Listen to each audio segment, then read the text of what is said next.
Let's clean up this hot mess so I actually have some room to craft again.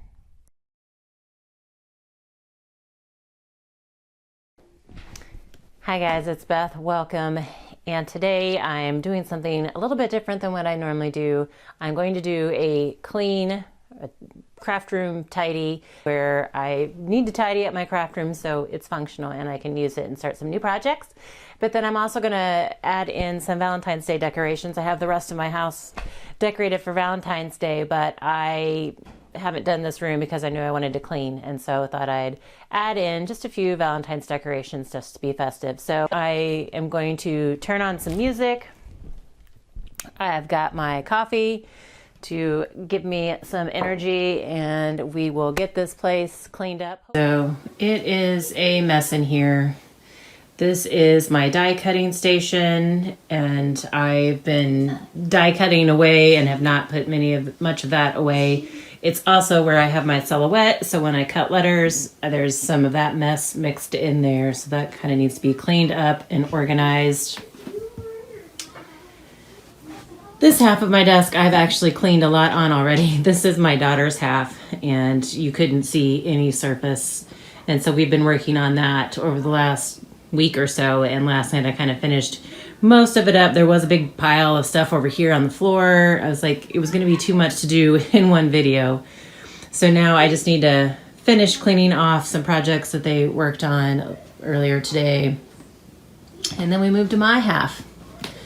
And my half is a mess. I want to work on some other projects, but I really need to clean up first. So this is usually piled pretty high, but these are the iris cases that have like projects and process in them. This is pictures that need to be scrapbooked with stuff piled on top of it, and then just a mess of stuff across this is my like paper craft space. And then it's also my office, and so I also have, like planning and some work stuff in here, and it's like all intermingled over here on this side, and that's just storage. So some cleaning and organizing needs to happen. And then also as I clean, I'm going to pepper in some Valentine's Day stuff since Valentine's Day is coming up. And then over here, it's kind of a hot mess too. And I actually did remove a bunch of stuff, but there's some Valentine's Day decor I want to put up. That is not going to happen on this video, but this is like 2 years worth of scrapbook pages that I've made and never put in the album. So those need to be put in albums. And then the stuff on that chair is like shirts and some other projects that I want to do some heat transfer images on, some stuff that I want to make. And all that under there, project for another day, but that's like journal storage, journal filler storage, stuff for journals that I haven't even made a journal in a while, but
right, there she is. She's all clean. Look at all the table space. I always forget how much like surface space I have until I clean my room. So that is my die cutting station, all cleaned off. Now I am going to do, hopefully this weekend, I'm going to do something with those shirts, and what I don't use I will put away. And I also need to sit down at some point and sort through all of the scrapbook pages. Here are 2 of the albums that had been sitting on my desktop that some of those pages go into to finish those albums off. And then that little corner will be cleaned out. There's a pile of stuff here on the girls' table that they need to go through and figure out what they want to keep and what can be gotten rid of. But other than that, their side looks better than it's looked in a long time. Now, they have a cart over there from Michael's that's a hot mess, but that's a project for a whole nother day, and I'm going to need their help. So, and scanning back over this way, you can see I added a few Valentine's pieces in there, and I kept some of my winter stuff up in here. I did throughout my house as well, but I have pink winter stuff in here, so I'm going to leave it along with the Valentine stuff. So all of my Iris boxes are still here, but at least I was able to clear off the space in front of it. Got my desk space as well as my paper crafting space cleaned up. And my little tiered tray ready for Valentine's Day. And then the ribbon banner that I made as part of the Smash Our Stash collaboration, I got to hang that up. So that is my clean space. And now I'm ready to make a mess again. That was why I cleaned, wasn't it? Just so I could have some space to create and make another mess. That's what crafting is. You clean it up and you mess it up again. So anyway, I thank you guys so much for joining me today as I cleaned. Thanks for giving me the motivation and accountability that I needed to clean. I told myself I would make a video of my, a cleaning video. And so that kind of forced me to have to clean. So thank you for that, guys. But thanks so much for your time, and hope you all have a very crafty day.